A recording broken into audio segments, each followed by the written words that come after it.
여러분, 가장 무시당하던 여자, 병약하고 쓸모없다고 여겨지던 여자가 사실은 월급 10억 원을 받는 초갑부였다면 상상해 보신 적 있나요?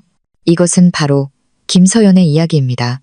남편 박민준이 모든 자산을 빼앗고 다른 여자와 재혼하겠다며 잔인한 말을 남기고 병상에 버려진 아내 민주는 말했습니다. 고급 빌라와 모든 자산은 내가 다 가져다가 내 새 아내가 될 사람에게 넘겼어. 하지만 이틀 뒤 무슨 일이 일어났을까요?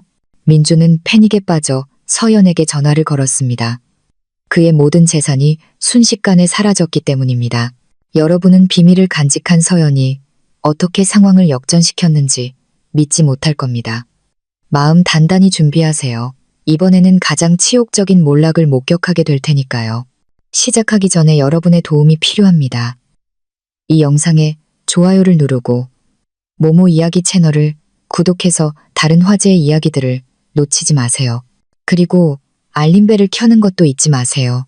마지막으로 아래에 여러분이 사시는 도시 이름과 함께 출석이라고 댓글을 남겨주세요.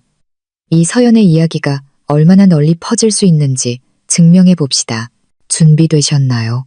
준비되셨다면 심호흡을 크게 하고 이제 시작하겠습니다.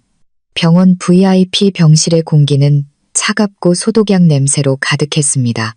서연의 가슴을 태우는 뜨거운 격동과는 너무나 대조적이었죠. 그녀는 힘없이 누워 있었습니다. 그녀의 얼굴이 창백한 것은 민준이 생각하는 심각한 병 때문이 아니었습니다. 그것은 극심한 번아웃, 즉 다국적 기술 기업을 비밀리에 이끌면서 거만한 남편 앞에서는 평범한 가정주부인 척하는 이중의 압박감으로 인한 극도의 피로 때문이었습니다. 5년 전 결혼한 이후로 서연은 항상 자신의 재정 상태를 비밀로 했습니다. 그녀는 남편 민준이 성공한 사업가이자 고급 주택의 소유주로서 안정된 가장이라는 환상을 즐기도록 내버려 두었습니다. 하지만 빌라부터 자동차까지 그 모든 부는 사실 강 변호사 명의의 유령 회사를 통해 위장된 서연의 피땀, 어린 노력이었습니다. 그녀는 항상 자신을 얕보는 민준의 자존심을 지켜주기 위해 그렇게 했습니다. 하지만 오늘 서연의 인내심은 한계에 다다랐습니다. 병실 문이 거칠게 열리는 소리에 서연은 눈을 떴습니다.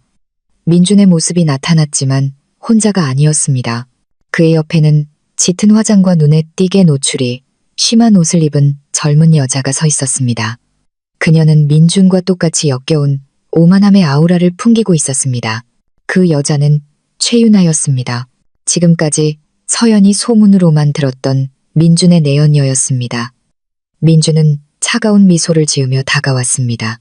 반면 윤아는 문가에 서서 팔짱을 낀 채 서연을 머리부터 발끝까지 경멸적인 시선으로 훑어보았습니다. 그들의 눈에 서연은 그저 귀찮고 더 이상 쓸모없는 병약한 여자일 뿐이었습니다. 민주는 의자를 끌어와 서연의 침대 가장자리에 앉았습니다. 조금의 걱정도 보이지 않았습니다.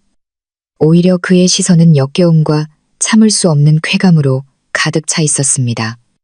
서연은 몸을 일으키려 했지만 머리가 어지러웠습니다. 그녀는 남편을 의문 가득한 눈으로 바라보며 낯선 여자의 등장에 대한 설명을 기다렸습니다. 여기 왜 왔어요, 민준 씨? 서연의 목소리는 거의 속삭임처럼 갈라져 나왔습니다. 민준은 작게 웃었습니다. 귀를 찌르는 웃음, 서연의 속을 뒤집는 웃음이었습니다. 오, 내 불쌍하고 사랑스러운 아내, 아직도 물어볼 용기가 있나? 명백하지 않아? 작별 인사를 하러 왔지. 서연아. 서연은 심장이 격렬하게 뛰는 것을 느꼈습니다. 이런 일이 일어날 것이라고 예상했지만 민준의 입에서 직접 듣는 것은 여전히 고통스러웠습니다. 작별, 인사요. 서연은 평정을 유지하려 애쓰며 되물었습니다. 민준은 일어나 창가로 걸어갔습니다. 마치 감탄한 청중 앞에서 연설하는 듯 했습니다. 그래, 작별 인사. 난 이제 질렸어. 서연아. 내 병약한 드라마에 질렸고, 내 창백한 얼굴에 질렸고, 내 모든 불평에 질렸어. 나는 나를 동반하고 내 경력을 지원해 줄 수 있는 여자가 필요해. 병원에서 무기력하게 누워만 있는 짐이 아니라 민주는 돌아서서 극적인 동작으로 유나를 가리켰습니다. 유나를 봐. 건강하고 아름답고 활기차. 그녀는 나에게 완벽한 아내가 될 사람이야. 유나는 비웃으며 서연을 향해 조롱하듯 손을 흔들었습니다. 서연은 숨이 막혔습니다. 가슴의 통증은 이제 피로 때문이 아니라 깊은 배신감 때문이었습니다. 그래서 저랑 이혼하겠다는 건가요? 그녀가 물었습니다. 그녀의 눈에 눈물이 고이기 시작했습니다. 민주는 낄낄거렸습니다. 이번에는 더 크고 모욕적으로. 이혼. 오, 걱정 마. 내가 이미 처리했어. 어제 오후에 내 변호사가 이혼 소송을 제기했어. 넌 서명만 하면 돼. 쉽지. 그는 다시 다가와 서연에게 얼굴을 가까이 댔습니다. 그의 목소리는 도끼 가득한 날카로운 속삭임으로 낮아졌습니다. 하지만 그게 중요한 게 아니야. 서연아, 네가 알아야 할 다른 것이 있어. 민주는 재킷 안에서 두꺼운 서류 뭉치를 꺼내 공중에 흔들었습니다. 우리가 가진 모든 자산, 네가 지금까지 누려왔던 모든 것, 고급 빌라, 스포츠카들, 공동계좌, 모든 투자, 전부 내가 가졌어.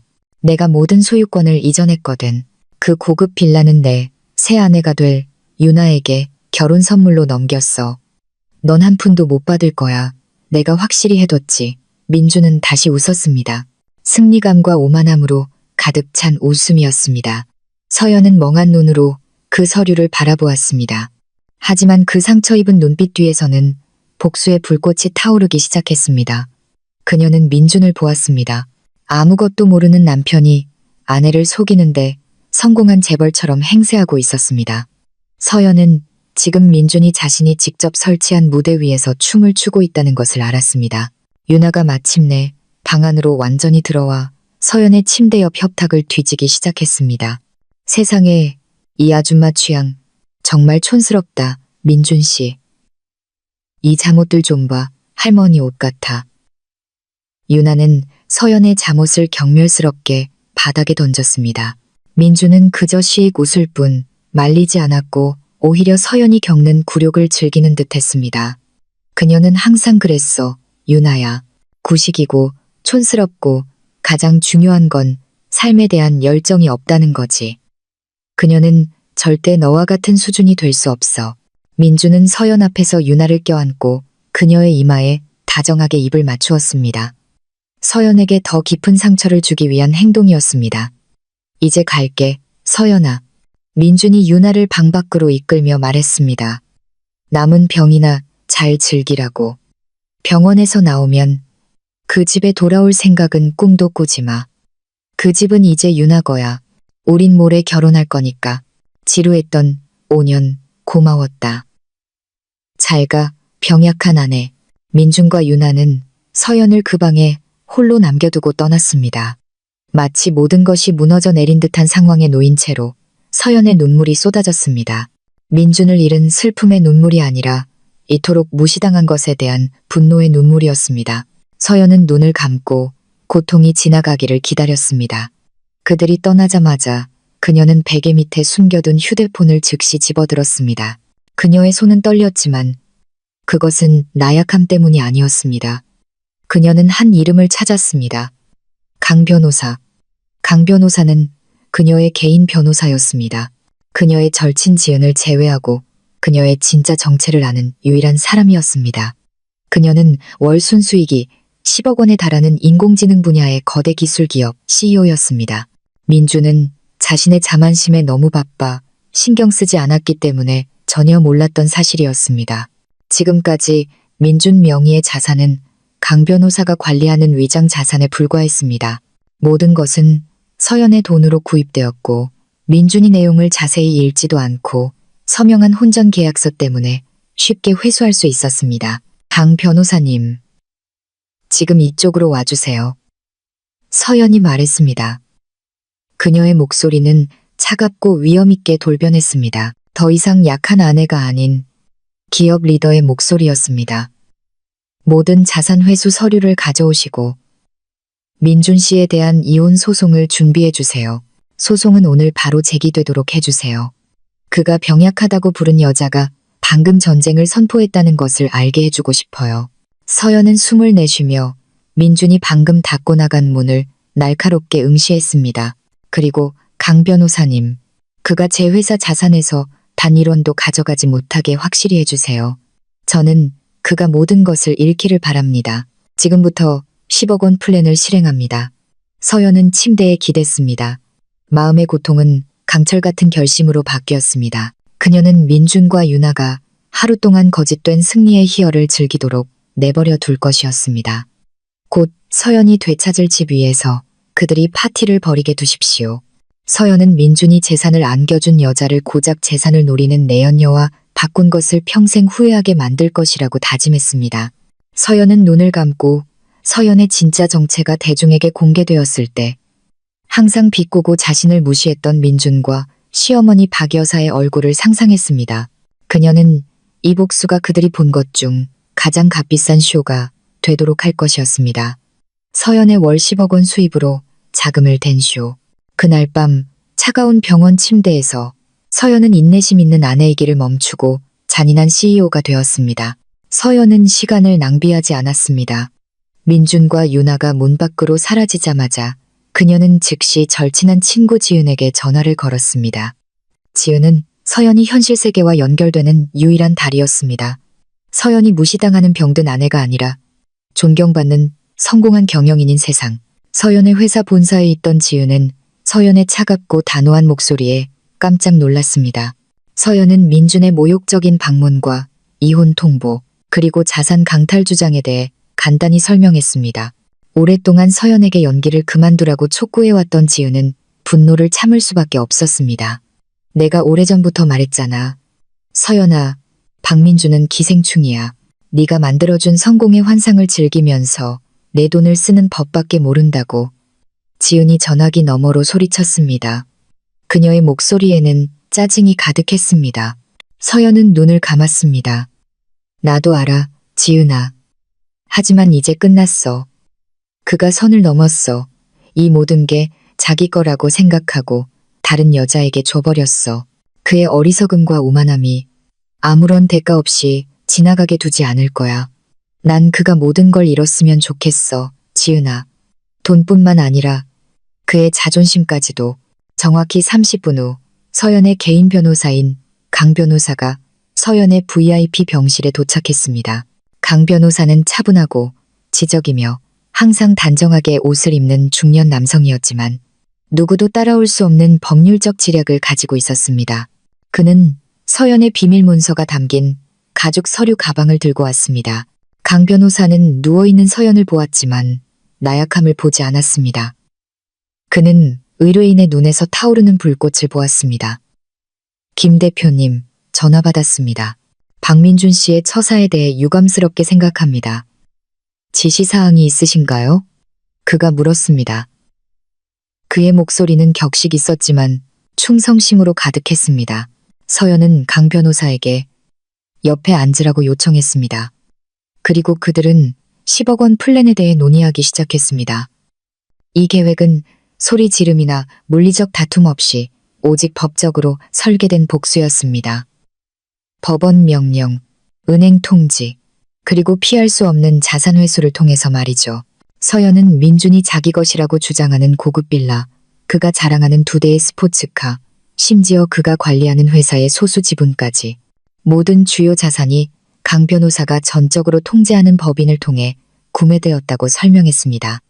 민준은 단지 취약한 신뢰 관계에 따라 사용자 또는 소수 소유자로 등록되어 있을 뿐이었습니다.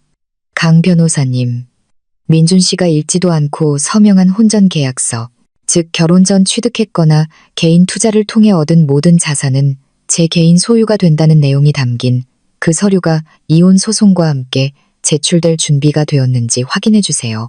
서연이 베개에 몸을 기대며 말했습니다. 그리고 그가 유나에게 넘겨준 부동산 자산은 압류장이 최대한 빨리 집행될 수 있도록 해주세요. 그 집은 제 회사 자산입니다. 민준 씨는 그것을 이전할 권리가 없어요. 강 변호사는 옅은 미소를 지었습니다. 아주 쉽습니다. 김 대표님. 박민준 씨는 부주의한 사업가입니다. 그는 법적 세부사항을 확인하지 않고 사치만 즐겼습니다.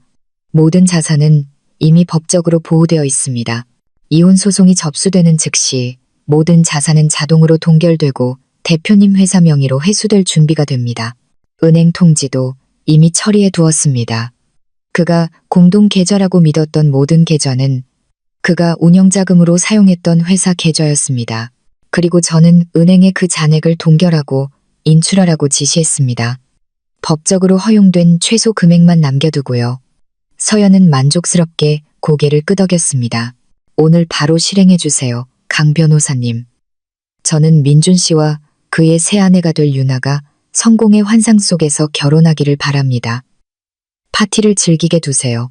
저는 그 잔액 및 자산 인출 통지가 그들을 위한 제 결혼 선물이 되기를 바랍니다. 서연은 미소 지었습니다. 민준이 온 이후 처음으로 진심 어린 미소였습니다. 하지만 그 미소는 차갑고 잔인하며 계산적이었습니다. 그날 오후 서연에게 지은이 찾아왔습니다. 지은은 서연의 옷과 퇴원 서류를 가져왔습니다. 서연은 병원에서 나가겠다고 고집을 부렸습니다. 그곳에 있는 것이 민준에게 자신이 정말 약하다는 생각을 하게 만들 뿐이라고 느꼈기 때문입니다. 돌아가야겠어, 지은아. 그 집이 아니라 본부로. 서연이 민준조차 존재를 모르는 일하고 고객을 만나는데 사용하는 비밀 아파트를 가리키며 말했습니다. 민준 씨와 박 어머님이 나중에 TV에서 내 단독 인터뷰를 꼭 보도록 해야 해. 그게 놀라움의 절정이 될 거야. 한편 도시 중심가의 한 고급 부티크에서 민준과 유나는 결혼 준비에 흠뻑 취해 있었습니다. 민준은 자신감이 넘쳤습니다. 그는 병든 아내를 버리고 자신이 자기 것이라고 믿는 모든 부를 빼앗고 야심찬 젊은 여자와 결혼하며 인생의 정점에 도달했다고 느꼈습니다. 유나는 하늘 높은 줄 모르는 가격의 웨딩드레스를 입어보고 있었습니다. 민준 씨, 자기야, 그 고급 빌라 정말 내 이름으로 된 거 맞아? 유나가 민준을 껴안으며 애교 섞인 목소리로 물었습니다. 그 병든 여자한테서 무슨 문제 생기는 거 싫어. 민준은 거만하게 웃었습니다. 물론이지. 자기야, 나는 사업가지 바보가 아니야. 모든 자산이 안전한지 확인해뒀어. 오늘 그 여자한테 이혼 서류도 보냈어. 그녀가 무력하게 누워있을 때 말이야. 그녀는 좋은 변호사를 고용할 능력조차 없을걸. 서연이 걱정은 하지 마. 그녀는 이제 슬픈 과거일 뿐이야. 민주는 휴대폰을 꺼내 은행 앱을 열고 유나 앞에서 자신의 환상적인 계좌 잔고를 과시했습니다. 봐, 자기야. 우리 돈 아직 많아. 드레스에 돈 쓰는 거 망설이지 마. 다른 곳에서는 서연의 시어머니인 박 여사가 민준에게 전화를 걸었습니다. 평범한 집안 출신이라며 항상 서연을 비꼬고 무시했던 박 여사는 민준이 서연과 이혼하기로 한 결정을 매우 지지했습니다. 민준아, 그 서연이란 애 정리했다면서? 그녀가 기쁜 목소리로 물었습니다. 잘했다, 아들아. 그런 여자는 우리 집안의 부름만 가져올 뿐이야. 유나를 선택하렴. 그 애가 훨씬 품이 있고 내 격을 높여줄 수 있어. 민주는 뽐냈습니다. 물론이죠. 어머니, 그녀는 아무것도 못 얻을 거예요. 그 집은 유나에게 넘겼어요. 어머니는 안심하셔도 돼요. 병원에서 나오자마자 노숙자가 되게 만들 테니까요. 박 여사는 큰 소리로 웃었습니다. 그들 둘, 박 여사와 민주는 서연의 고통을 축하했습니다. 그들은 승리의 환상 매 순간을 즐겼습니다. 그들이 무력하다고 여겼던 한 여성이 배후에서 그들의 운명을 이미 결정했다는 사실을 깨닫지 못한 채였습니다. 해가 질 무렵 서연은 이미 자신의 비밀 아파트에 도착해 있었습니다. 그녀는 권위의 아우라를 풍기는 우아하고 값비싼 비즈니스 복장, 블레이저 정장으로 갈아입었습니다. 그녀는 넓은 책상에 앉아 급등하는 회사 실적 그래프가 표시된 모니터 앞에 있었습니다. 지은은 맞은편에 앉아 극적인 변신에 감탄했습니다. 준비됐어, 서연아. 지은이 물 한 잔을 건네며 말했습니다. 민준 씨는 내일 결혼해. 그가 부자라고 느끼는 마지막 날이야.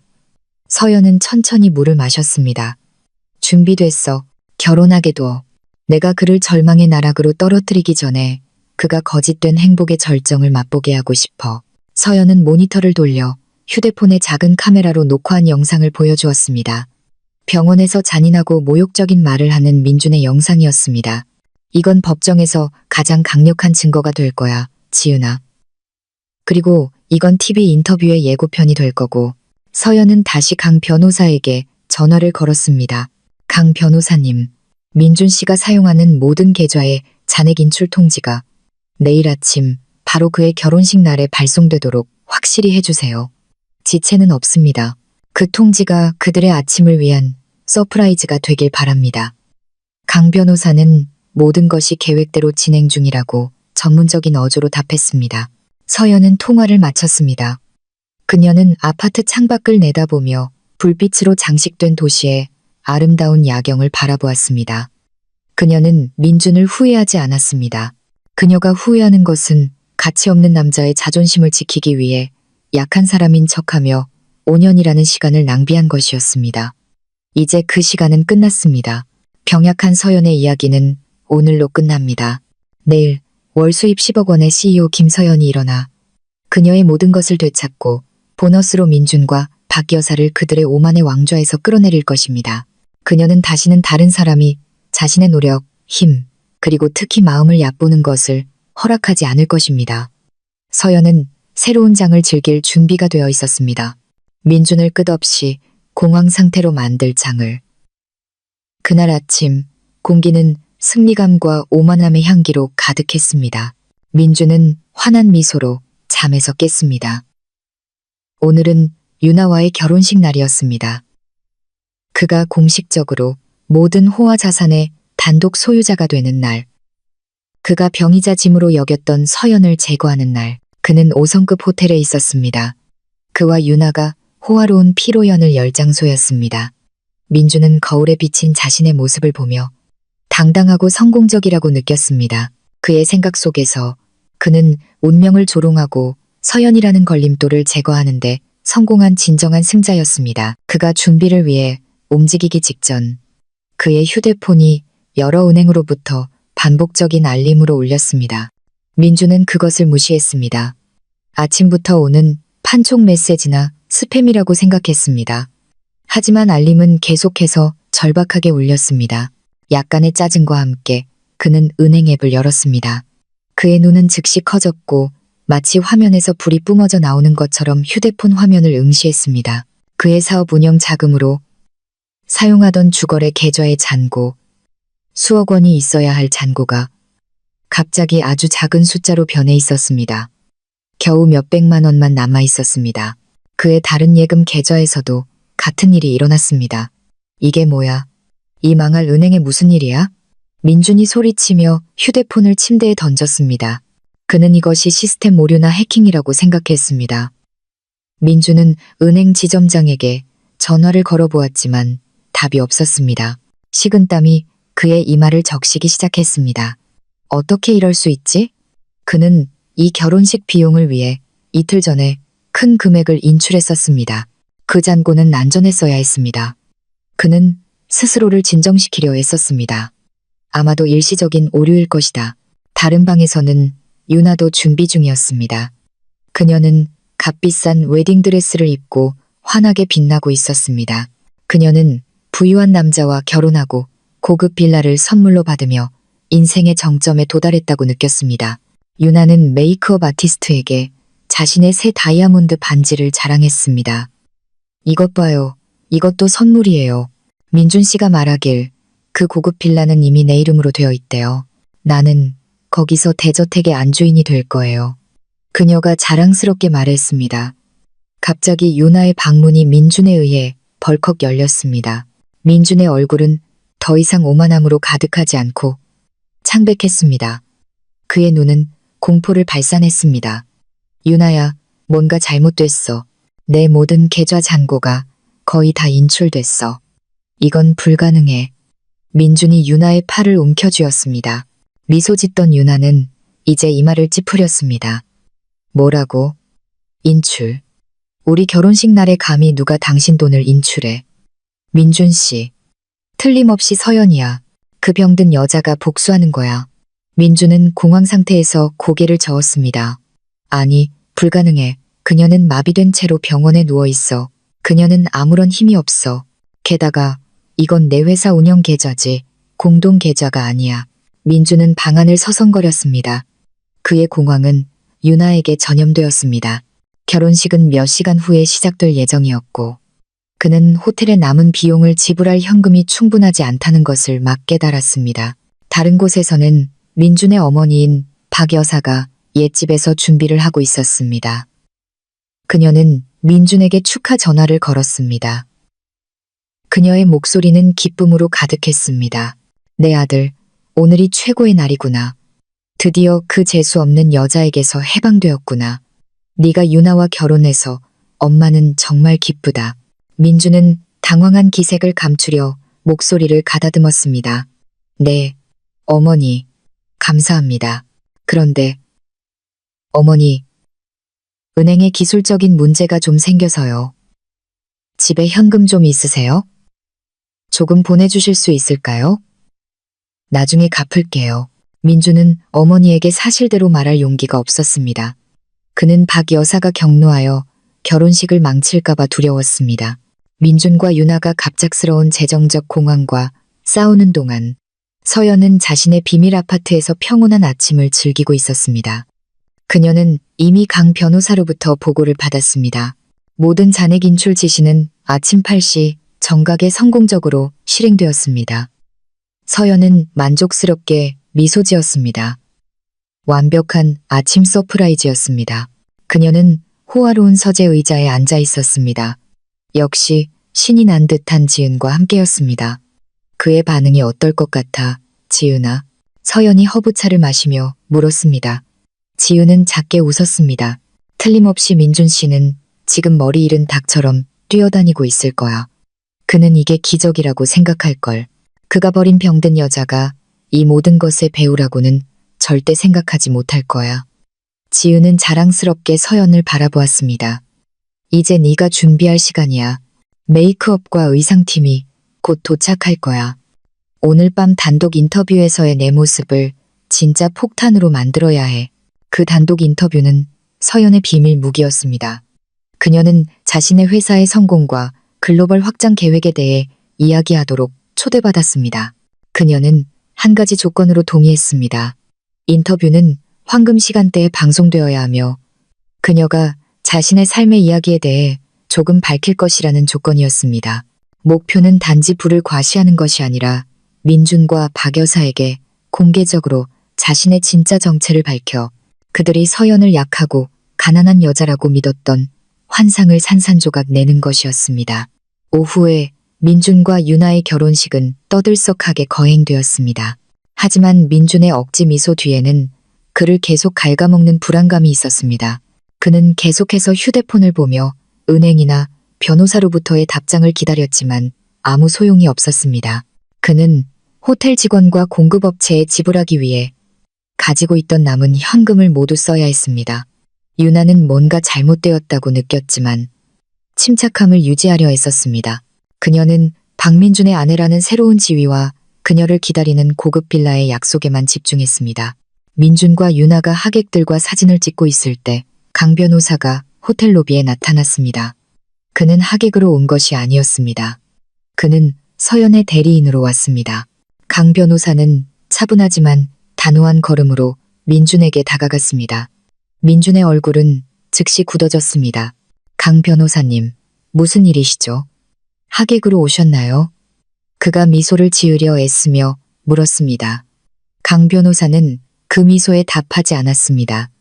박민준 씨, 저는 제 의뢰인 김서연 씨를 대신하여 왔습니다. 오늘 공식적으로 이혼 소송을 제기했으며 당신을 위한 법원 소환장을 가져왔습니다. 강 변호사는 두꺼운 봉투를 건넸습니다.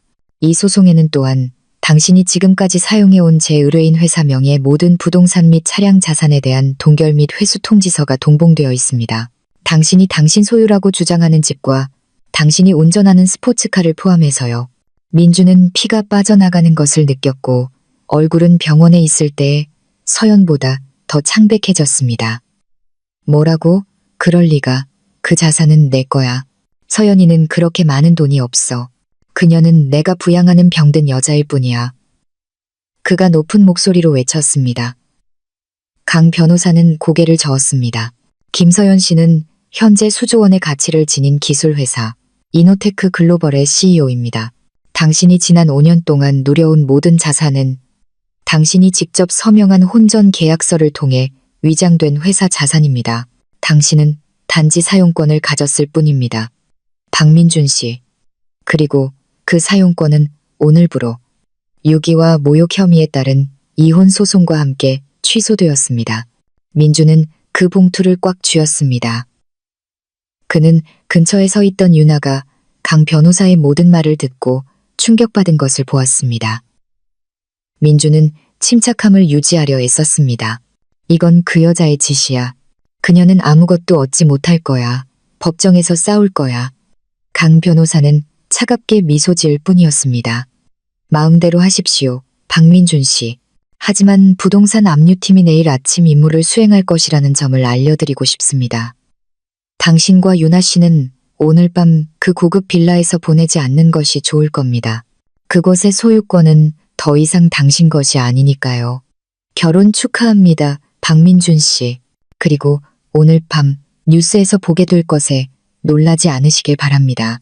강 변호사는 등을 돌려 떠났고 민주는 이제 속삭이기 시작한 결혼식 하객들에게 둘러싸여 완전히 망가진 채로 남겨졌습니다. 유나가 화난 얼굴로 다가왔습니다. 민준 씨, 이게 무슨 일이야? 그 집이 당신 것이 아니라고? 나한테 거짓말했어. 유나가 소리쳤습니다. 하객들은 신경 쓰지 않았습니다. 민주는 유나를 진정시키려 했지만 그 자신도 붕괴 직전이었습니다. 그의 인생에서 가장 행복해야 할 날이 이제 재앙으로 변했습니다. 그는 모든 돈을 잃고 이혼 소송에 직면했습니다. 그리고 가장 치욕스러운 것은 그가 병든 아내라고 불렀던 서연이 그동안 그의 삶을 완전히 통제하고 있던 억만장자였다는 사실을 막 알게 된 것이었습니다. 민주는 이제 자신이 다이아몬드를 버리고 자갈을 주었다는 것을 깨달았습니다. 그리고 이제 그 다이아몬드는 법의 채찍을 들고 그를 기다리고 있었습니다. 민준과 유나에게 최고의 행복의 절정이 되어야 했던 결혼식 밤은 피할 수 없는 악몽으로 변했습니다.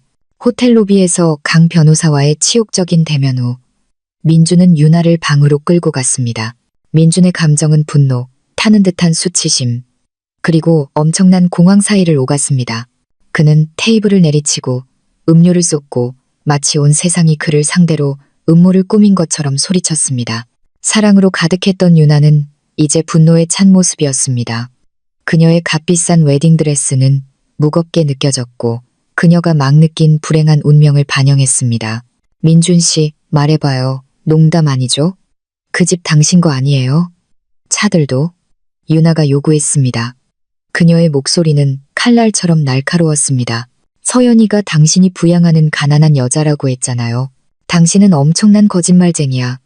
민주는 좌절감에 머리를 쥐어뜯었습니다. 거짓말 아니야. 난 내 거라고 확신했어. 내가 할부금을 냈고 내가 관리했어. 그는 유나를 설득하려 했지만 목소리가 떨렸습니다. 그의 마음은 치명적인 의심으로 가득 차기 시작했습니다. 서연이 수조 원대 기술회사의 CEO라는 강 변호사의 말이 망치처럼 그를 강타했습니다. 그럴 리가 없어. 병약하고 집안일과 방에 있는 낡은 책들에만 몰두하던 서연이. 그들은 결혼을 축하하는 대신 격렬하게 논쟁하고 서로를 비난하며 그날 밤을 보냈습니다. 유나는 속았다고 느끼며 화를 냈습니다.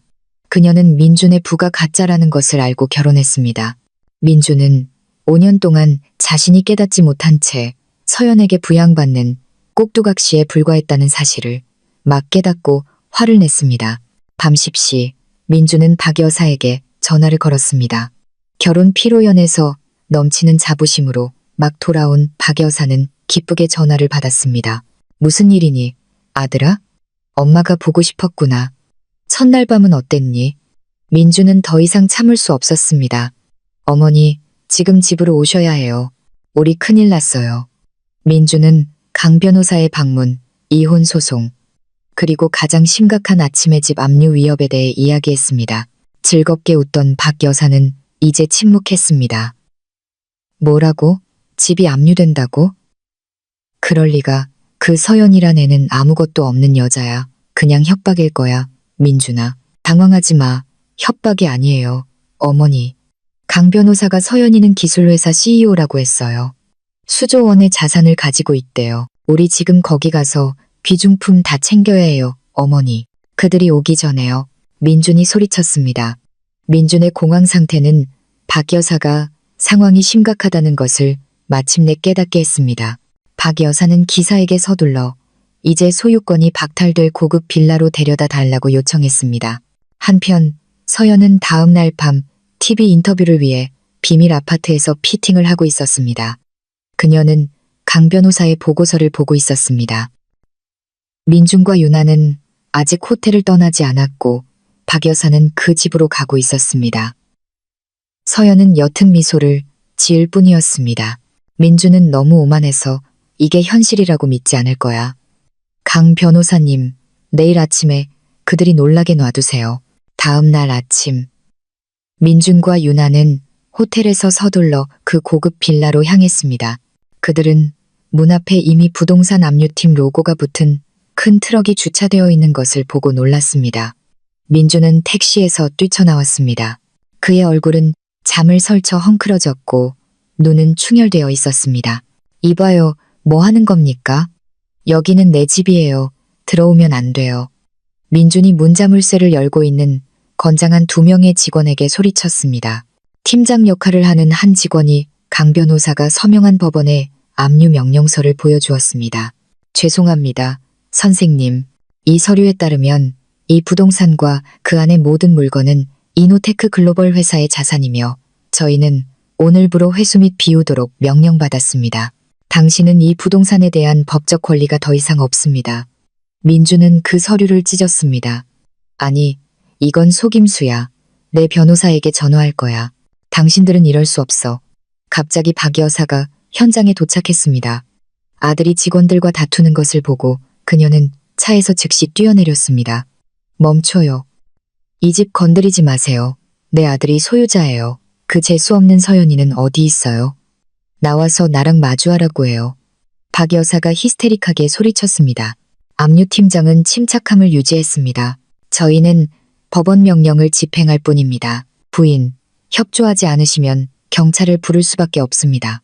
민준, 박 여사, 그리고 유나는 집 안으로 서둘러 들어가 귀중품을 챙기려 했습니다. 하지만 그들은 거실에서 멈춰섰습니다.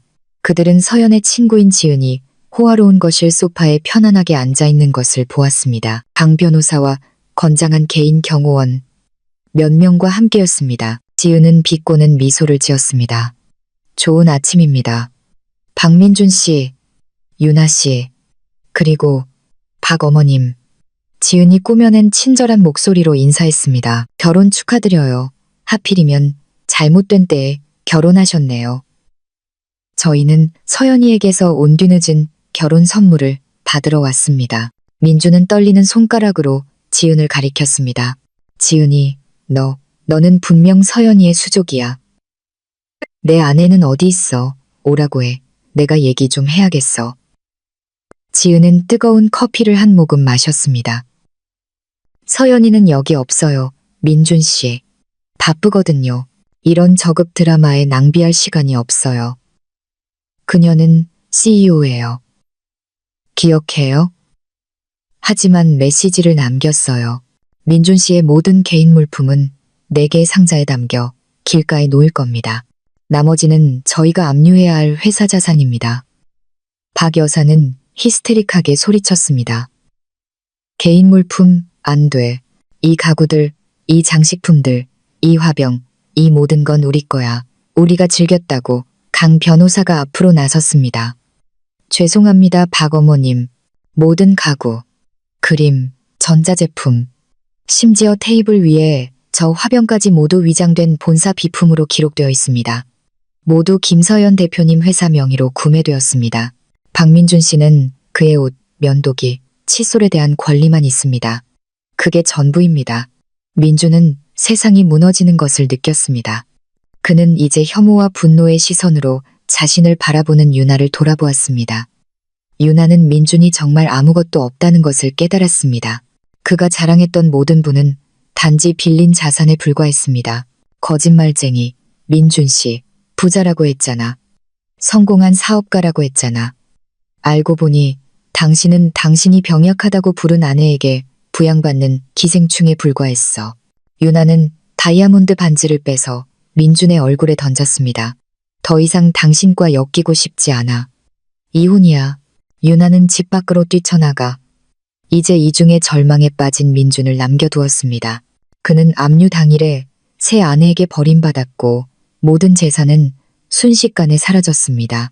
박 여사는 민준을 껴안으며 지은과 강 변호사에게 소리쳤습니다. 제발 이 집을 가져가지 마세요. 우린 더 이상 살 곳이 없어요. 서연이는 악독해. 어떻게 이런 짓을 할 수 있지? 마음 없는 여자야. 지은은 일어나 박 여사와 민준을 차가운 눈으로 바라보았습니다. 왜냐고 물으셨나요? 스스로에게 물어보세요, 박 어머님. 당신과 당신 아들은 서연이가 가장 약해졌을 때 그녀를 모욕했습니다. 당신들은 그녀를 재수없는 여자, 짐이라고 불렀어요. 그녀가 병원에 있을 때 비웃었죠. 그녀가 병원에 있을 때 비웃었죠. 그녀가 병원에 있을 때 지금 서연이가 하는 일은요? 이건 범죄가 아니에요.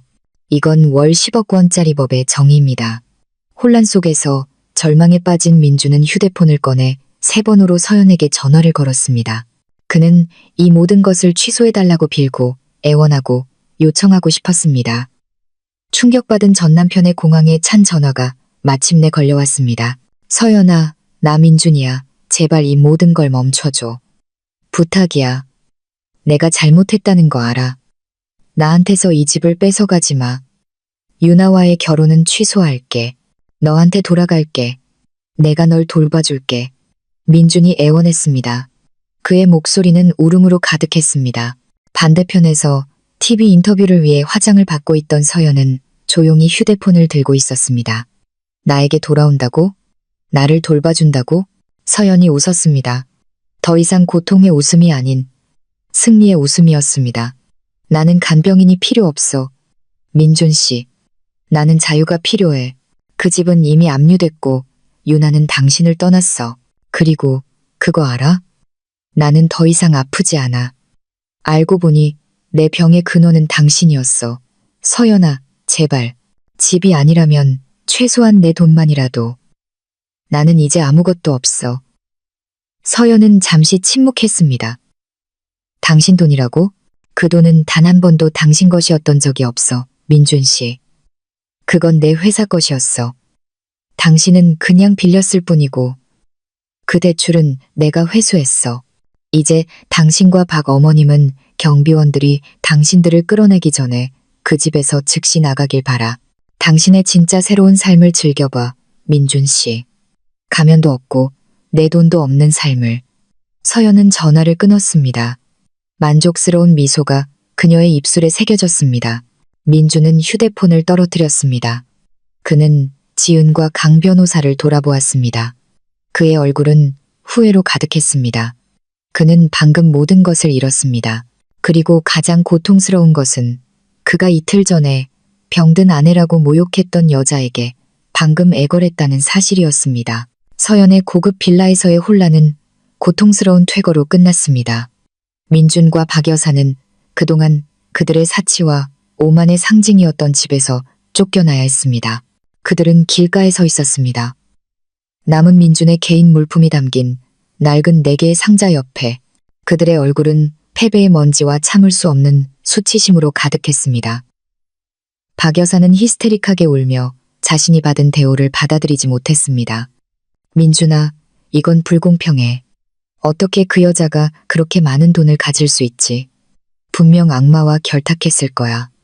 우린 이제 어디서 살아야 하니? 아들아, 엄마는 누추한 곳에서 살기 싫어.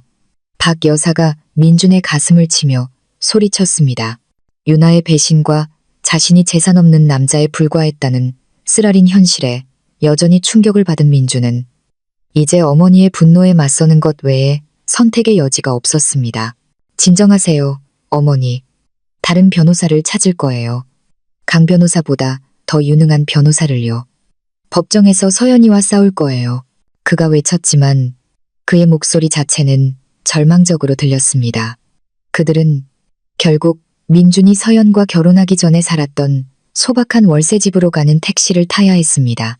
그 집은 진정으로 민준의 이름으로 된 유일한 재산이었습니다. 돌아가신 아버지의 유산이었고 그 상태는 지난 5년 동안 누렸던 호화로움과는 거리가 멀었습니다. 박 여사는 길 내내 서연을 불평하고 비난했습니다. 그들은 좁고 먼지 쌓인 월세집에 도착했고 숨막히는 어둠과 침묵이 그들을 맞이했습니다. 그 월세집은 방금 떠나온 고급 빌라와 극명한 대조를 이루었습니다. 민준과 박 여사가 절망에 빠져 있는 동안 서연은 자신의 공개적인 모습을 준비하느라 바빴습니다. 그녀는 더 이상 약하게 누워있지 않았습니다. 우아한 이브닝 드레스와 완벽한 메이크업을 한 서연은 승리의 여신처럼 보였습니다. 그녀의 친구 지은이 감탄하는 눈빛으로 그녀를 동행했습니다. 그 단독 인터뷰는 대부분의 사람들, 민준과 박 여사를 포함하여 텔레비전 앞에 앉아있을 황금 시간대에 정확히 맞춰져 있었습니다. 이 정도면 충분할까, 지은아? 내가 잔인한 CEO처럼 보여? 서연이 비꼬는 미소를 지으며 물었습니다. 지은은 고개를 저었습니다. 너는 공정한 CEO처럼 보여. 너 자신에게 정의를 실현했어, 서연아. 그리고 동시에 민준 씨와 박 어머님에게 그들 인생에서 가장 비싼 교훈을 줬지. 지은은 서연에게 다이아몬드 목걸이를 건넸습니다. 이건 내 행운의 목걸이야. 이제 너의 진짜 왕관을 보여줄 시간이야. 화려한 텔레비전 스튜디오에서 서연은 유명한 진행자와 인터뷰를 했습니다.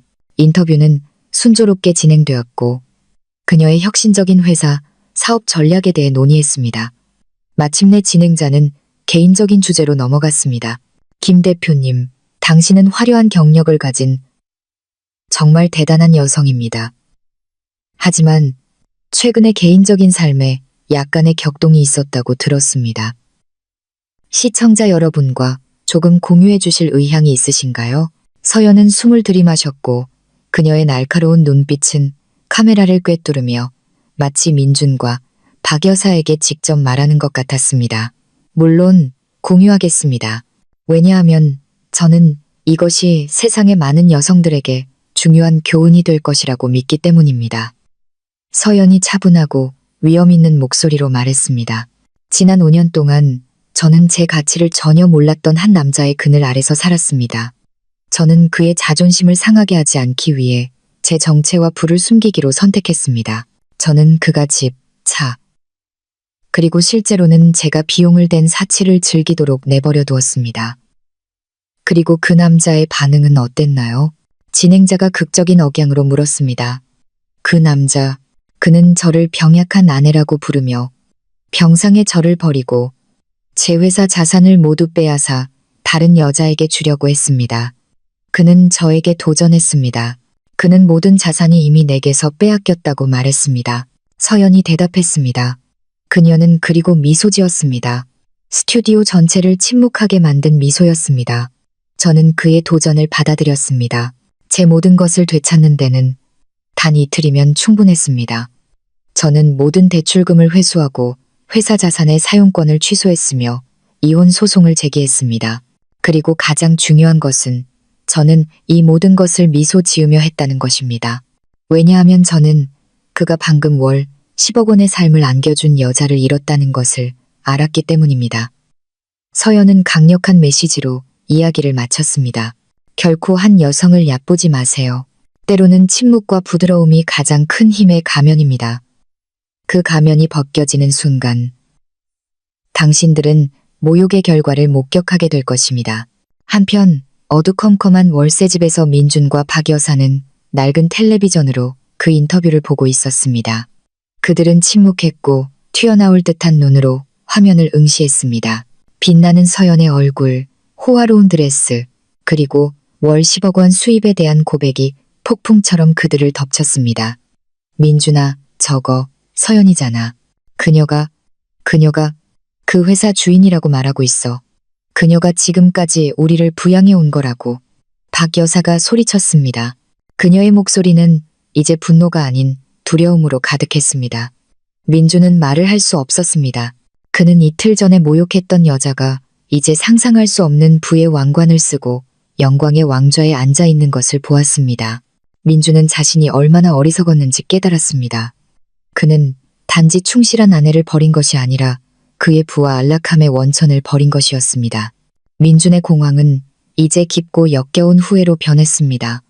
그가 병원에서 내뱉었던 모든 잔인한 말들이 이제 그의 머릿속에서 맴돌며 그 자신의 어리석음의 증거가 되었습니다. 이럴 리가 없어, 어머니. 이건 속임수야.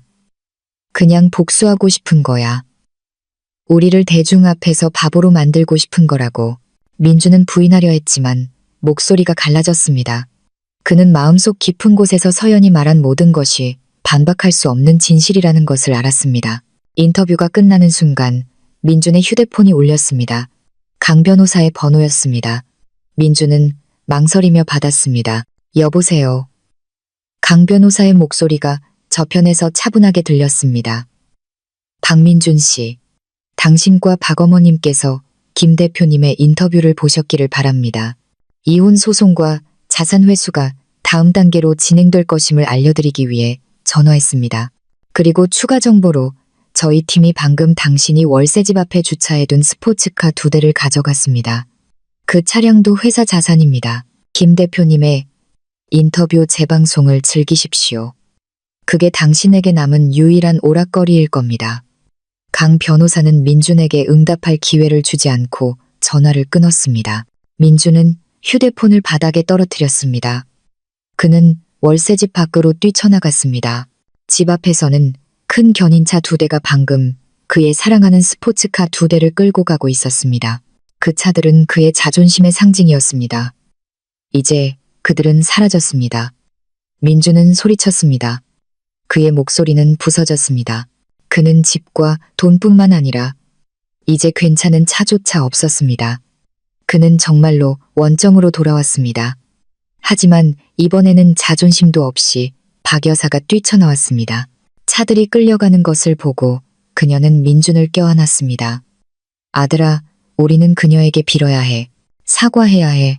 그 여자를 되찾아야 해. 그녀가 우리의 유일한 희망이야. 민준은 어두운 밤하늘을 올려다보았습니다. 그의 눈물은 땀과 섞였습니다. 그는 방금 서연에게서 받은 결혼 선물이 고급 빌라가 아니라 그의 삶 전체에 대한 완전한 압류였다는 것을 깨달았습니다. 서연은 드라마가 아닌 상상할 수 없는 힘으로 이겼습니다. 그녀는 민준을 오만의 정점에서 빈곤과 영원한 후회의 밑바닥으로 떨어뜨렸습니다. 민준은 오늘 밤 세상에서 가장 후회하는 남자로 잠들 것이라는 것을 알았습니다. 반면 서연은 가장 강력한 CEO로 잠들었습니다. 고급 차들이 압류된 다음 날 아침, 민준은 덥고 좁은 월세방에서 참을 수 없는 메스꺼움을 느끼며 잠에서 깼다. 그는 악몽이 결국 쓰라린 현실이었음을 소화하려 했었다. 그렇다, 민준. 오만하고 자신감 넘치던 남자는 이제 가난뱅이가 되었다. 그의 옆에는 박 여사가 여전히 부은 얼굴로 잠들어 있었고 그녀가 고가라고 믿었던 모조보석이 담긴 가방을 껴안고 있었다. 사실 그 대부분도 서연이 자산 목록으로 구매한 것이었다. 민준의 재정적 공황은 절정에 달했다. 그는 자산뿐만 아니라 명성도 잃었다. 그날 아침 그는 돈을 빌리기 위해 몇몇 사업 동료들에게 연락을 시도했지만 모든 전화는 응답이 없었다. 몇몇 동료는 심지어 어젯밤 서연의 TV 인터뷰에 대해 묻는 짧은 메시지와 함께 비꼬는 이모티콘을 보내왔다. 민준은 서연이 법적으로뿐만 아니라 사회적으로도 자신을 공격했음을 깨달았다. 민준은 삐걱거리는 침대에서 내려와 텅 빈 주방 식탁을 발견했다. 그는 시끄러운 작은 냉장고를 열었다. 안에는 물과 마른 치즈 조각뿐이었다. 그는 배가 고픈 것을 느꼈다. 예전 고급 빌라에서는 서연이나 하인이 준비한 호화로운 아침 식사에 익숙했다. 이제 그는 인스턴트 커피 한 잔을 위해 고군분투해야 했다. 민준이 우울증과 굶주림에 시달리는 동안 박 여사는 멍한 눈으로 일어났다. 민준아, 우리가 이럴 순 없어. 엄마가 뭔가 해야 해. 우린 그녀를 만나야 해. 그녀의 발 앞에 무릎 꿇고 빌어야 해. 박 여사가 소리쳤다. 민주는 고개를 저었다. 소용없어요, 어머니. 강 변호사가 그녀는 만나고 싶어 하지 않는다고 했어요. 변호사를 통해서만 처리하고 싶대요. 서연이는 정말 변했어요. 잔인해요, 어머니. 우리가 알던 그 여자가 아니에요. 네가 그렇게 만들었으니까 잔인해진 거지, 민준아. 박 여사가 높은 톤으로 반박했다.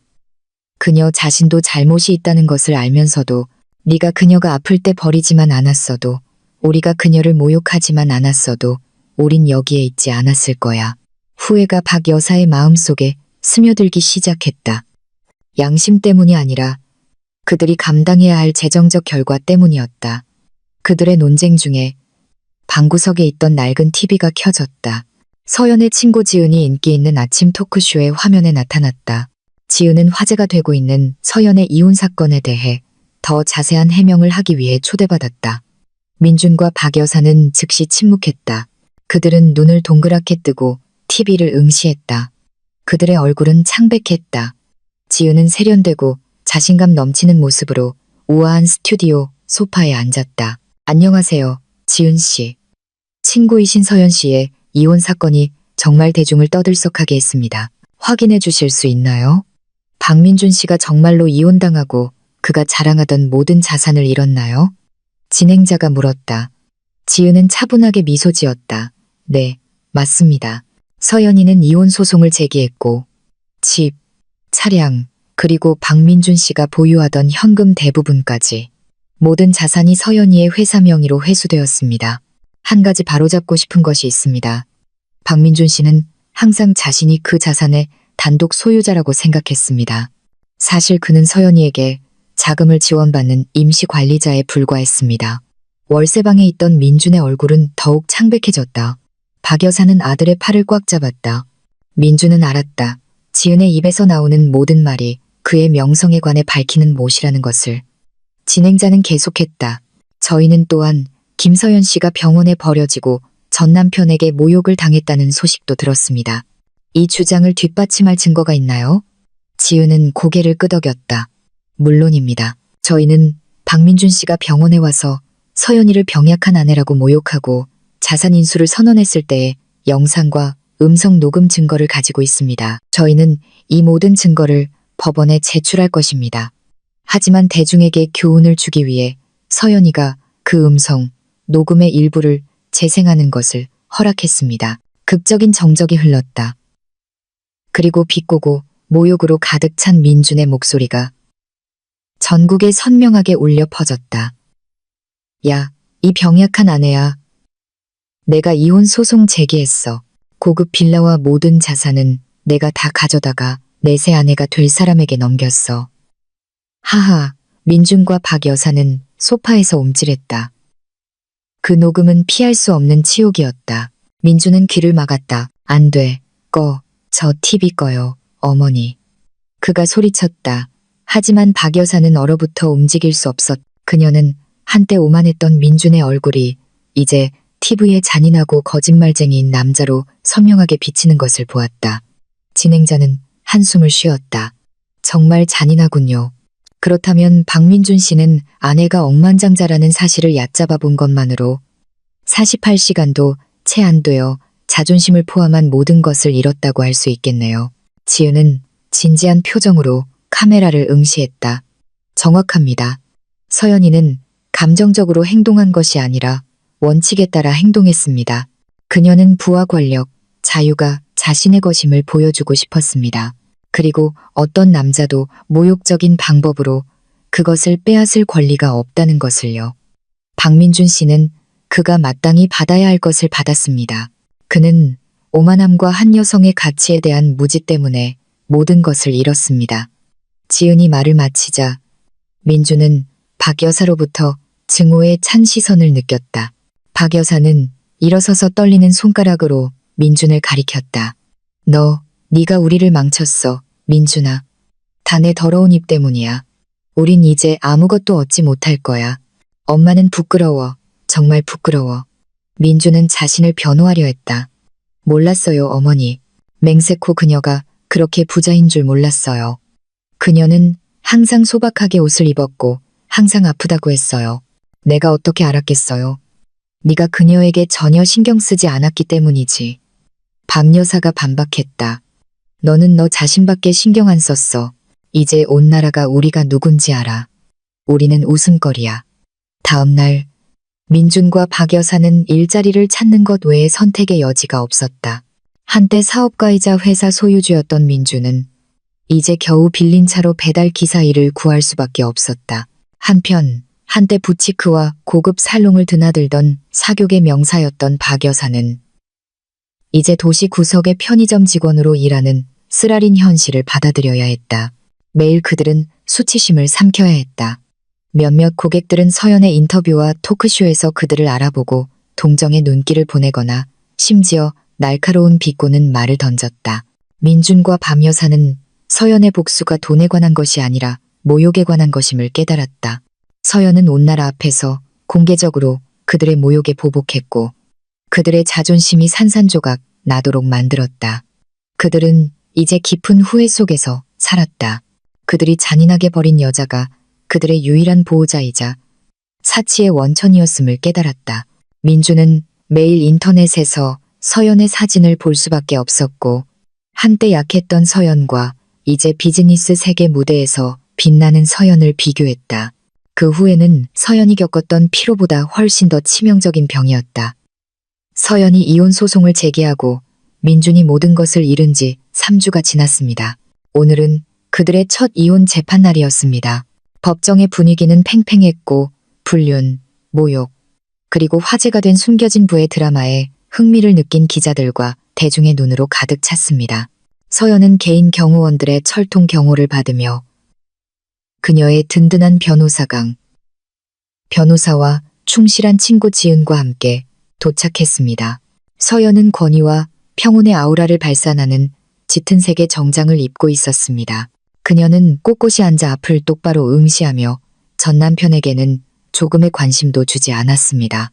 반면에 민준과 박 여사는 전혀 다른 모습으로 법정에 도착했습니다. 민준은 기운이 없어 보였고 몸에 더 이상 맞지 않는 낡은 정장을 입고 있었습니다. 평소 화려하게 차려입던 박 여사는 이제 소박한 옷을 입고 카메라의 시선으로부터 얼굴을 숨기려 했었습니다. 그들 둘은 민준이 남은 마지막 돈으로 마지못해 고용한 경험이 부족해 보이는 젊은 변호사와 함께였습니다. 재판이 시작되자 민준은 서연을 바라보며 전처의 눈에서 조금의 온기나 동정심이라도 찾기를 바랐습니다. 하지만 그가 발견한 것은 차갑고 단호하며 계산적인 사업가의 눈뿐이었습니다. 민준의 마음은 움츠러들었습니다. 그는 자신이 알던 서연, 약하고 순종적이던 서연은 죽었다는 것을 깨달았습니다. 첫 번째 세션은 강 변호사의 발표로 지배되었습니다. 강 변호사는 크고 자신감 있는 목소리로 유기, 모욕적인 언어폭력, 그리고 서연이 아플 때의 배신을 포함한 이혼 청구의 세부 사항을 낭독했습니다. 그는 민준이 병원에서 서연을 모욕하는 음성 녹음을 재생하여 법정 전체를 침묵하게 만들었습니다.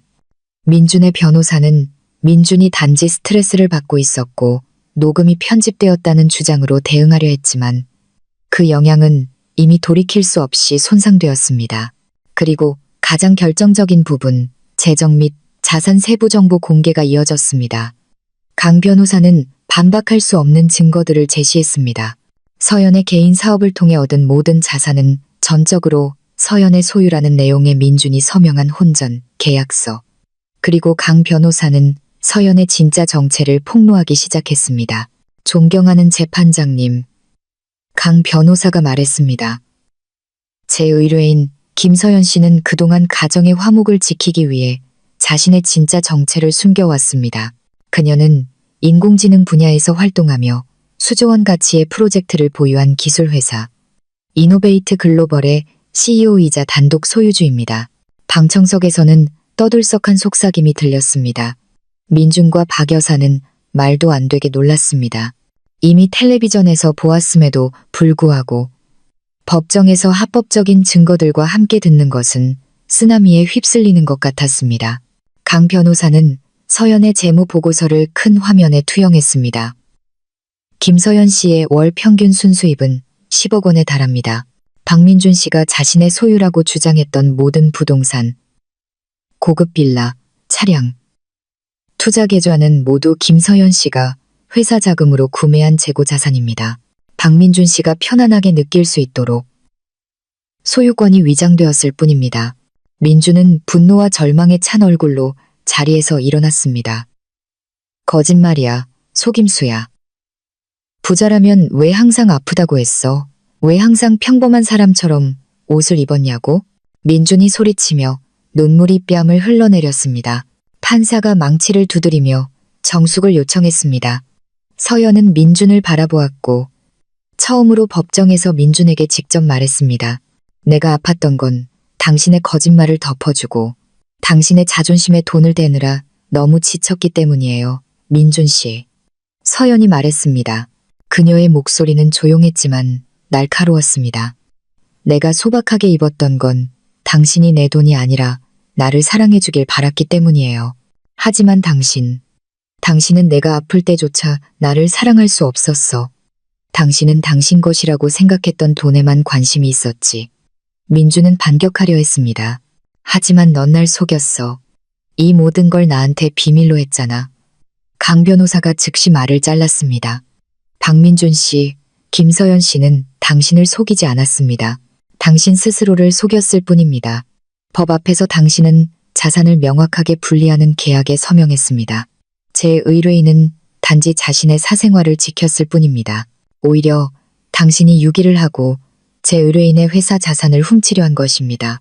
민준의 변호사는 서연이 신분 사기로 인해 민준이 겪은 정신적 피해에 대해 손해배상금을 지불해야 한다고 주장하려 했습니다. 하지만 강 변호사는 그것을 재빨리 일축했습니다.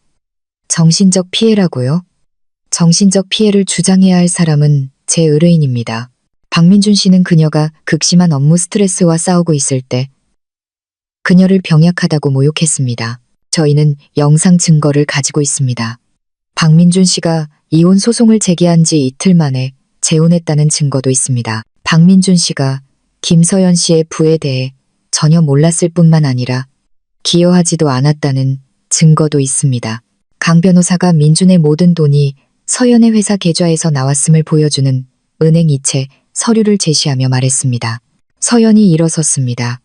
그녀는 판사에게 말했지만 그녀의 시선은 다시 한번 민준과 박 여사에게 향했습니다. 존경하는 재판장님, 저는 단지 정중하게 이혼하고 싶을 뿐입니다. 저는 박민준 씨에게 아무것도 요구하지 않습니다. 단지 그가 가져가려 했던 자산의 남은 부분을 돌려주고 저에게서 멀어지기를 바랄 뿐입니다. 저는 돈만 사랑하는 한 남자를 사랑하려다 제 인생의 5년을 잃었습니다. 저는 단지 제 진짜 인생을 시작하고 싶고 제 이야기가 모든 사람에게 교훈이 되기를 바랍니다. 약해 보이는 여성을 절대 얕보지 마세요. 왜냐하면 그녀가 똑바로 서기로 결심했을 때 아무도 그녀를 쓰러뜨릴 수 없기 때문입니다. 민준과 박 여사는 고개를 숙였습니다. 그들의 얼굴은 수치심으로 붉어졌습니다. 그들은 법정 앞에서 아무런 논거도 없다는 것을 깨달았습니다. 민준은 유기, 언어폭력, 배신으로 이혼당한 남자였습니다. 그리고 가장 치욕스러운 것은 그가 그동안 모욕했던 여성의 돈으로 살았다는 것이 대중 앞에서 폭로된 남자였다는 것입니다. 재판은 최종 결정을 위해 휴정되었습니다. 서연은 기자들에게 둘러싸인 채 서둘러 나갔습니다. 그녀는 단지 신비로운 미소를 지을 뿐이었습니다. 민준과 박 여사는 서서히 비어가는 법정에 홀로 남겨졌습니다. 이제 그들은 서로를 비난할 수밖에 없었습니다. 이게 다 엄마 때문이에요. 왜 항상 그녀를 무시했어요? 이제 우리는 온 나라에 도둑과 사기꾼으로 낙인 찍혔어요. 민준이 목이 쉰 소리로 소리쳤습니다. 나라고? 네가 바람 피웠잖아. 민준아, 네가 그녀가 아플 때 버렸잖아. 네가 그녀가 누구인지 보기에 너무 눈이 멀었잖아. 박 여사가 반박했습니다. 그녀의 눈물이 쏟아졌습니다. 두 사람은 이 재판이 단지 그들의 결혼을 끝내는 것이 아니라 공식적으로 그들의 평판과 호화로운 삶을 끝내는 것이라는 것을 깨달았습니다. 서연은 완전히 이겼고 진정한 힘은 빌린 지위에 있는 것이 아니라 무시당했던 지성과 노력에 있다는 것을 증명했습니다. 마지막 대결과 후회의 눈물, 파괴적인 첫 이혼 재판 후 민준과 박 여사는 인생의 최저점에 있었다. 재판에 대한 언론 보도는 상황을 더욱 악화시켰다. 민준은 그의 화제성 사건을 알게 된 상사에게서 배달기사 일자리에서 해고당했다. 박 여사는 고객들이 불편해하고 계속해서 그녀의 치부에 대해 이야기했기 때문에 편의점에서 해고당했다. 그들은 이제 정말로 직업도 돈도 평판도 없었다. 좁은 월세방에서의 삶은 감옥 같았고 곰팡내와 깊은 후회로 가득했다. 민준과 박 여사는 한 가지를 깨달았다. 서연에게 직접 용서를 빌지 않고는 삶을 이어갈 수 없다는 것을. 그들은 자산을 돌려달라고 요청하기 위해서가 아니라 자비를 구걸하고 아마도 아주 작은 재정적 도움이라도 받기 위해 마지막 대결을 하기로 결심했다. 그들은 이제 전처의 권력의 상징이 된 서연 소유의 수조원대 기술회사인 이노베이트 글로벌 본사 앞에서 서연을 기다릴 계획을 세웠다. 한낮에 민준과 박 여사는 호화로운 마천루 건너편 붐비는 인도에 서 있었다. 민준은 낡아빠진 셔츠를 입었고 박 여사는 늙고 허약해 보였다. 그들은 텔레비전에서 자신들을 알아본 사람들의 이상한 시선 아래 몇 시간 동안 기다렸다. 오후가 다 되어서 고급 차량 행렬이 건물 앞에 멈췄다. 서연은 주차된 차에서 내렸고 강 변호사, 지은, 그리고 건장한 개인 경호원들에게 둘러싸여 있었다. 서연은 차가운 시선을 숨기는 선글라스를 쓰고 우아하고 위험 있어 보였다. 서연을 보자 민준과 박 여사는 즉시 길을 건너 군중을 뚫고 달려갔다. 서연의 경호원들이 즉시 그들을 막아섰지만 민준과 박 여사는 계속해서 몸부림쳤다. 서연아, 기다려.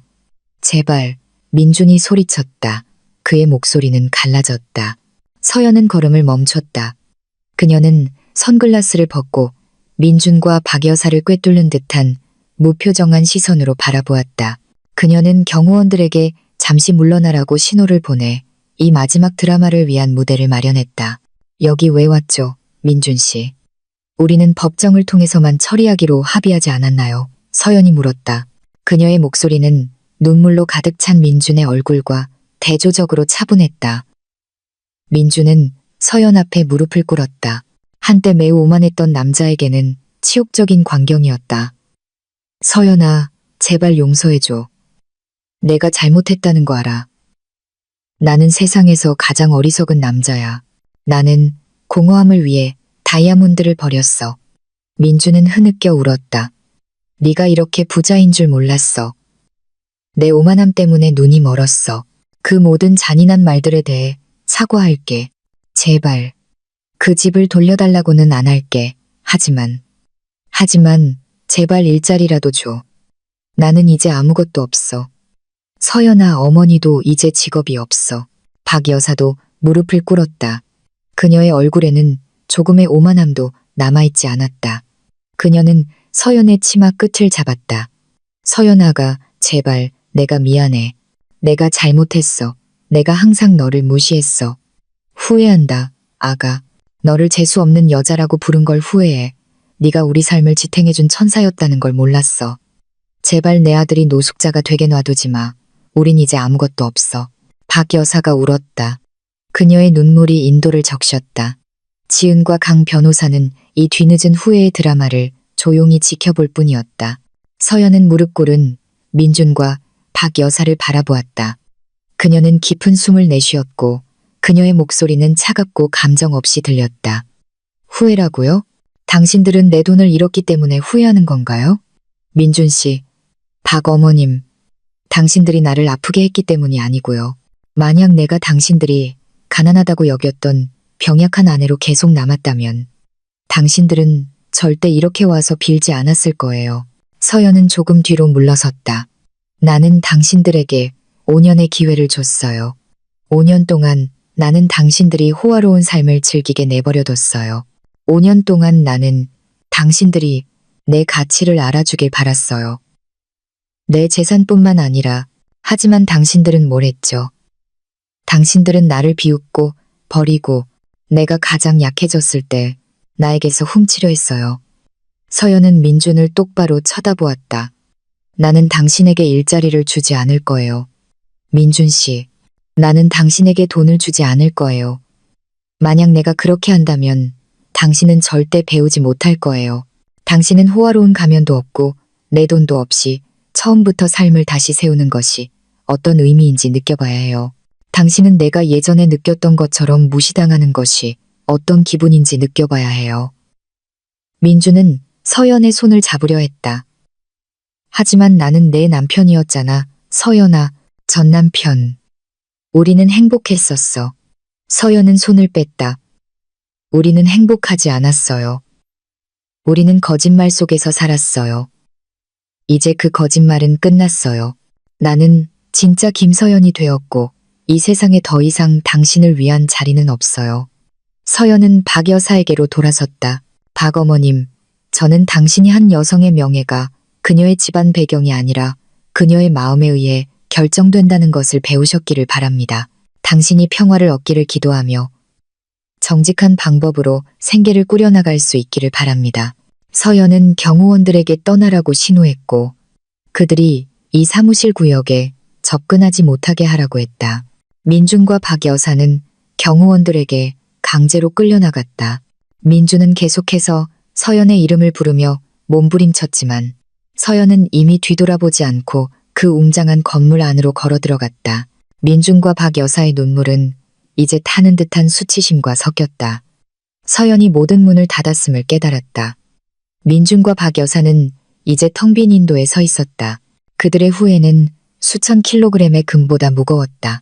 민준은 그 높은 건물을 바라보며 자신이 부자일 뿐만 아니라 지적이고 강한 여자를 버렸다는 것을 깨달았다.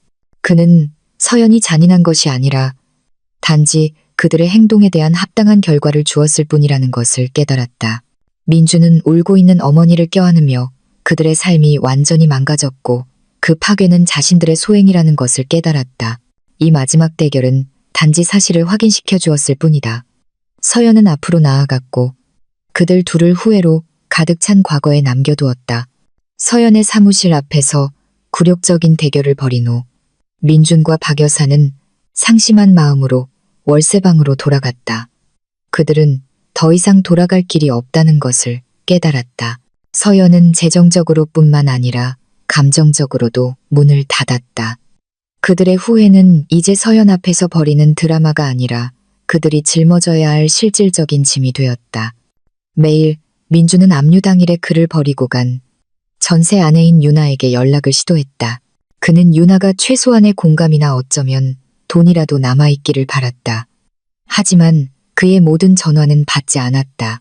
민주는 마침내 유나가 예전에 빌렸던 고급 아파트를 찾아가기로 결심했다. 그는 불안한 마음으로 그곳에 도착했다. 유나의 아파트 문 앞에서 민주는 차가운 얼굴의 경비원에게 환영받았다. 죄송합니다, 선생님. 유나 씨는 2주 전에 이사했습니다. 이 아파트를 비우고 임대 계약을 해지했습니다. 경비원이 짧게 말했다. 이사요?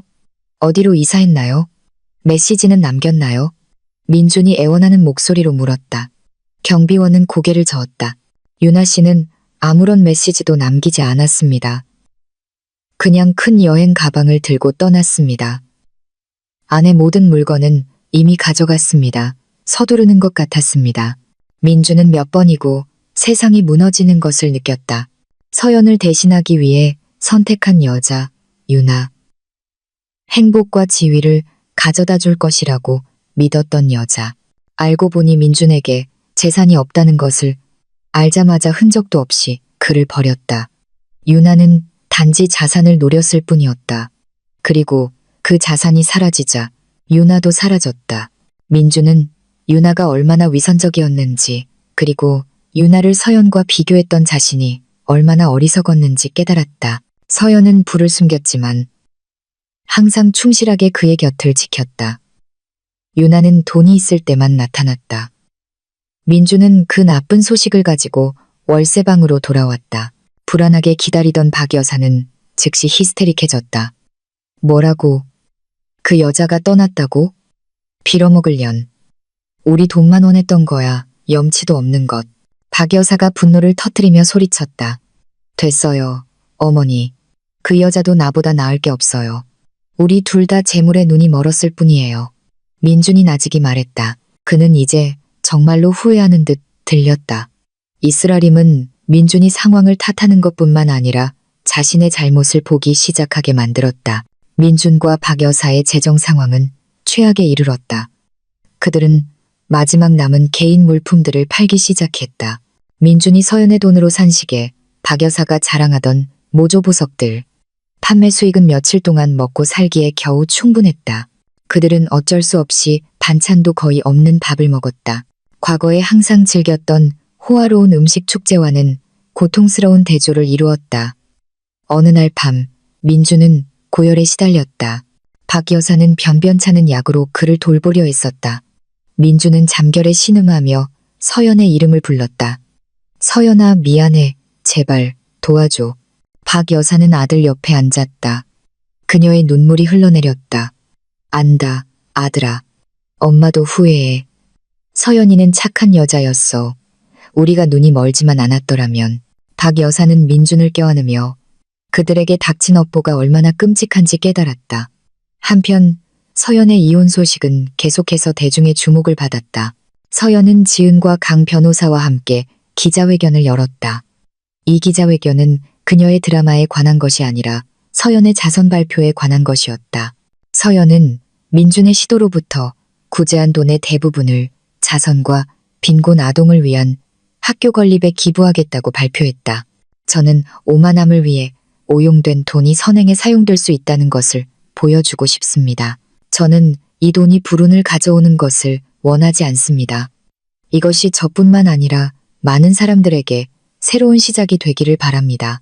서연이 카메라 앞에서 진심 어린 미소를 지으며 말했다. 민준과 박 여사는 그들이 밥 한 공기를 나눠 먹던 작은 식당의 TV에서 그 기자회견을 보았다. 민준은 화면을 응시하며 이제 고귀한 아우라를 발산하는 서연을 보았다. 그녀는 정말 대단한 여자야. 민준이 속삭였다. 그의 목소리는 뒤늦은 감탄으로 가득했다. 그녀는 부자일 뿐만 아니라 황금의 심장을 가졌어. 그리고 나는 그녀를 버렸어. 박 여사는 소리 없이 울었다. 그녀는 자신이 모욕했던 여자인 서연이 이제 영웅이 된 것을 보았다. 그녀는 서연의 운명과 자신들의 운명을 비교했다. 서연은 일어섰고 그들은 쓰러졌다. 박 여사는 아들 민준이 한 푼도 없이 월세방에서 아파 누워있는 것을 보았을 때 그가 선택한 여자에게 버림받고 세상에 잊혀졌을 때 진정한 후회가 찾아온다는 것을 깨달았다. 서연의 월 10억 원이라는 분은 이제 고통스러운 동화가 되었다. 그들의 어리석음과 오만함에 대한 영원한 상기물이었다. 그들은 마침내 최저점에 도달했다. 완전한 파산. 재산뿐만 아니라 삶의 의지까지도. 그들은 더 이상 도움이 없다는 것을 알았다. 민준과 박 여사는 이것이 그들의 행동의 결과라는 것을 받아들여야 했다. 한때 그들이 병약한 아내라고 불렀던 여성이 조종한 재정적 업보. 그들은 호화로움도 인정도 희망도 없이 처음부터 삶을 시작해야만 했다. 1년이 흘렀고 삶은 축을 중심으로 회전하며 서연을 최고의 정점으로 이끌었다. 반면 민준과 박 여사는 빈곤과 후회의 나락으로 가라앉았다. 서연은 이제 더 이상 자신의 정체를 숨기지 않았다. 그녀는 세계적으로 알려진 CEO 김서연이었고 그녀의 회사 이노베이트 글로벌을 상상할 수 없는 수준으로 이끈 영감을 주는 여성이었다. 그녀는 유수의 비즈니스 잡지 표지에 등장했고 동료들에게 존경받았으며 우아한 복수와 자선 활동 이야기로 사회로부터 칭송받았. 서연은 비즈니스 제국을 건설했을 뿐만 아니라 얕보였던 여성의 힘의 상징으로서의 자아상을 구축했다. 한때 압류되었던 고급 빌라는 이제 젊은 여성들을 위한 비즈니스 인큐베이션 센터로 바뀌었다. 민준과 박 여사에게는 달콤한 아이러니였다. 서연은 과거의 쓰라린 기억에서 벗어나 자신이 직접 디자인한 새로운 펜트하우스에서 평화롭게 살았다. 그녀의 충실한 친구 지은은 부사장으로 승진하여 서연의 신뢰받는 파트너가 되었다. 어느 날 오후 서연은 중요한 비즈니스 회의를 하고 있었다. 그녀는 이제 건강하고 빛나며 웃음이 가득했다. 한때 그녀를 병상에 눕게 했던 스트레스는 오래전에 사라졌다. 진정한 행복과 만족감으로 대체되었다. 서연은 강 변호사가 최종 서류를 가져왔을 때 미소 지었다. 이혼 판결은 확정되었고 법적 효력을 갖게 되었다. 축하합니다, 김 대표님. 강 변호사가 서류를 건네며 말했다. 이제 완전히 자유로워지셨습니다. 박민준 씨와의 관계는 더 이상 없으며 모든 자산은 완전히 구제되었습니다. 감사합니다, 강 변호사님. 변호사의 임무 이상을 해주셨어요. 서연이 서류를 받으며 대답했다.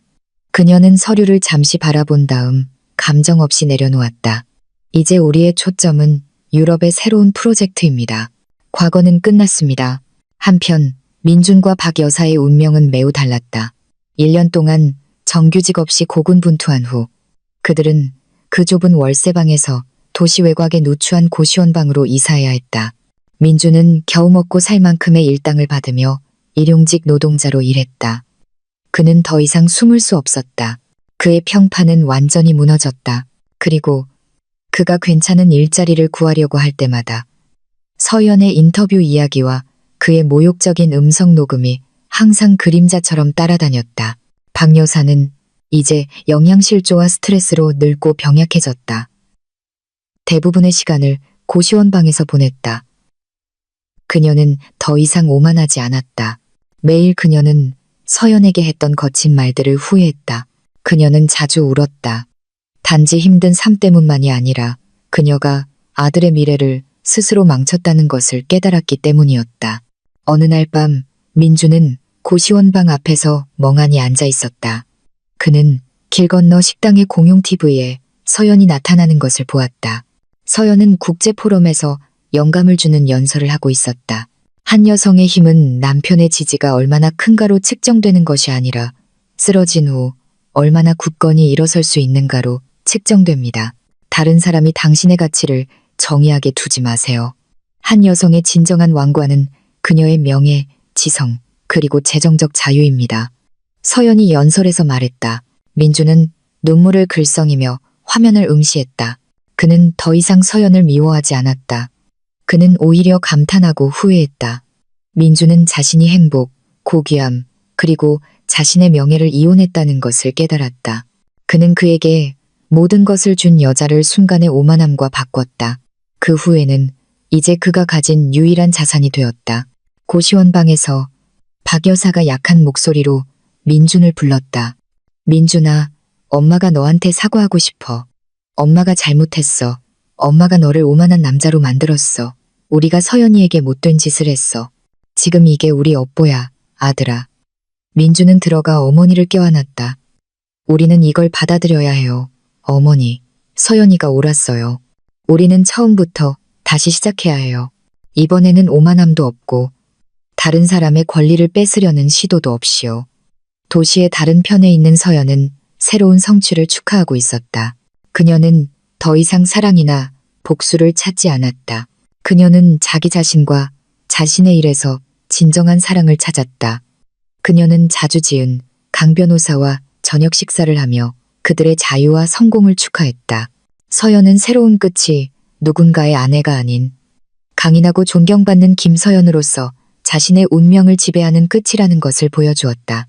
그녀는 모욕과의 싸움에서 이겼고 그 명예의 왕관은 이제 그녀의 머리 위에 완벽하게 자리 잡았다. 내 친구 여러분, 이것이 서연의 이야기의 끝입니다. 기억하세요.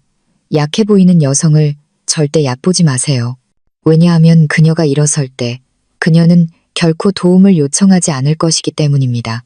서연은 우리에게 명예와 자존심이 수조원보다 훨씬 더 가치 있다는 것을 가르쳐 주었습니다.